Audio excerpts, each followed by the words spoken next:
Hello friends, कैसे हो आप सब। मैं व्यस्त तो हूँ लेकिन मस्त नहीं हूँ। इस वक्त आई फ्लू से इन्फेक्टेड हो गई हूँ, क्योंकि अचानक से पता नहीं कैसे क्या हो गया, जबकि ऐसा माहौल भी नहीं था। 1 घंटे के अंदर सीमेंट में पता नहीं क्या हो गया, जबकि वहाँ मेरे अगल बगल बैठने वालों में भी इन्फेक्शन नहीं था। कैसे क्या हुआ मुझे खुद भी नहीं समझ में आया कि मैं बिल्कुल ठीक ठीक ट्रेनिंग के लिए गई और अचानक से मुझे ऐसा हो गया। सुबह ठीक और दोपहर में परेशान हो गई।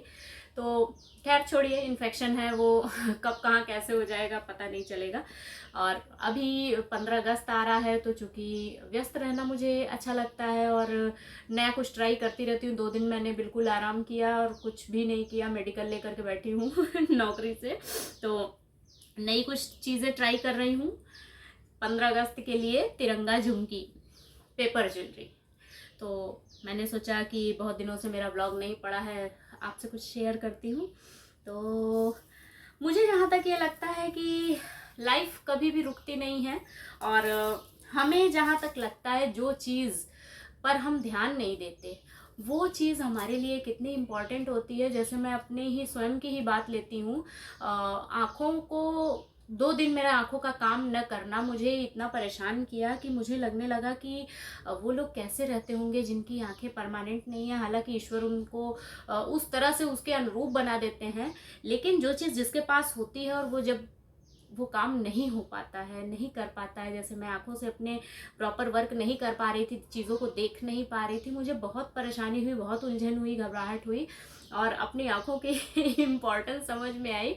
तो फिलहाल अब थोड़ा थोड़ा ठीक हो रहा है, देखती हूँ 1-2 दिन और लगेगा, ठीक हो जाऊंगी प्रॉपर।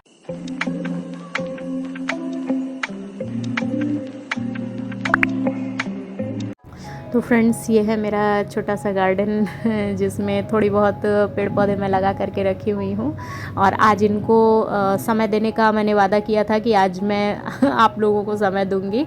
मेरे पौधे कई दिनों से बहुत ही अजीब स्थिति में थे, मैं उनका प्रॉपर देखभाल कर ही नहीं पा रही थी। तो आज सुबह का 3 से 4 घंटे मैंने इनको दिया। जब भी मैं फ्री होती हूँ मैं अपने इस गार्डन में बैठती हूँ और अपने द्वारा लगाए हुए इन पौधों को देख करके मुझे बहुत खुशी मिलती है, बहुत ही अच्छा लगता है।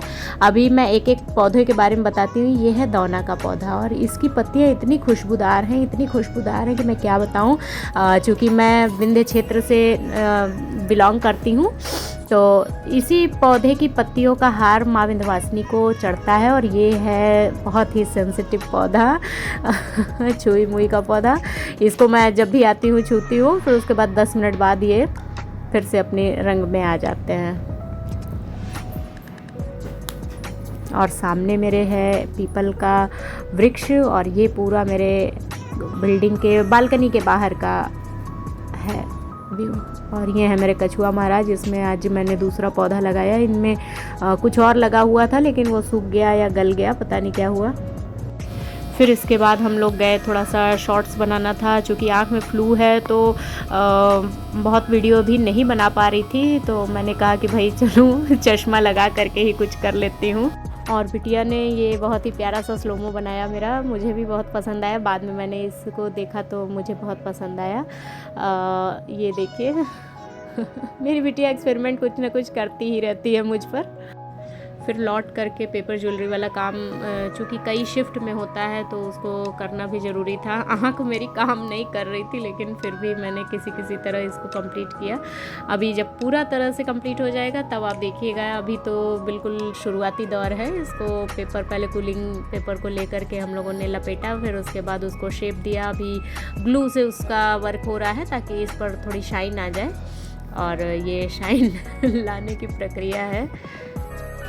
तो फ्रेंड्स, आप लोगों ने अभी तक मनी प्लांट इस तरह के पौधे देखे होंगे जिसमें पत्तियां जनरली इस साइज़ की होती हैं, ये वाली साइज़। और तो मैं आपको बता दूं कि ये एक मनी प्लांट का पौधा है जिसको मैं अपने ससुराल वाले घर से लाई हूँ। और इसका पत्ता हस्बैंड बताते हैं कि संभवतः ये अगर ज़मीन में लगा दिया जाए तो और बड़ी साइज़ का हो जाता है।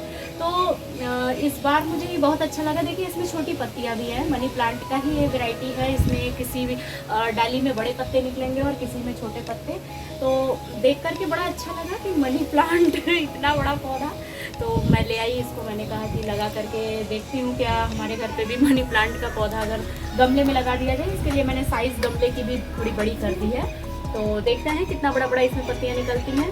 और मुझे ऐसा लगता है कि पेड़ पौधे हमसे मांगते तो कुछ भी नहीं है। इसको मैंने वाकई बहुत ही प्रेरणादायक ये एक किताब में लेसन था, रमैया की हरी भरी दुनिया, जिसमें मुझे लगा कि वाकई पेड़ पौधे हम लोगों से थोड़ी सी देखभाल मांगते हैं और उसके बदले में हमें न जाने कितनी चीज़ें देते हैं। देखिए मेरे सामने बालकनी के सामने बड़ा सा पीपल का पेड़ लगा है, जिसकी वजह से हमें तो लगता है कि यहाँ पूरे कैंपस का एटमॉस्फेयर इतना अच्छा हुआ रहता है और बहुत बढ़िया हवा भी इस वक्त तो बालकनी में बैठने में, वाकई मेरे बालकनी में आकर के बैठा जाए तो बहुत बढ़िया लगता है। जब भी मैं खाली रहती हूँ अपने पेड़ पौधों के पास रहती हूँ।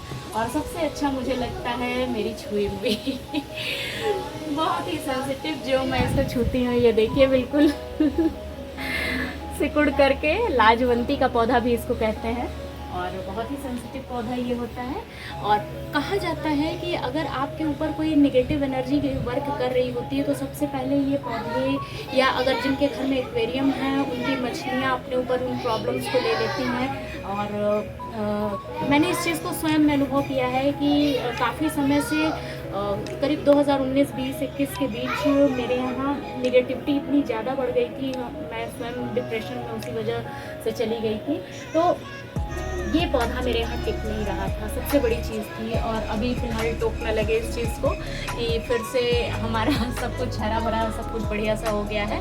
तो देखा आपने कि आज पौधों को समय दे करके मुझे खुद भी अच्छी फीलिंग आई। सुबह का 5-6 घंटा मेरा लगा और चूँकि आँख ख़राब है तो कोई ऐसा वर्क मैं कर नहीं सकती थी। खुरपी और खाद वगैरह तो डाल ही सकती थी, खुरपी से गुड़ाई किया, बाकी पेड़ पौधों की सेवा करी। काफ़ी समय हो गया था, 5-6 महीने बीत गए थे मुझे इन पौधों की देखभाल किए हुए, क्योंकि पुराने वाले घर से नए वाले घर में जब मैं शिफ्ट की हूँ तो तब से ये थोड़ा उपेक्षित से पड़े हुए थे। आज इनके पास बैठ करके मुझे बहुत अच्छा लग रहा है।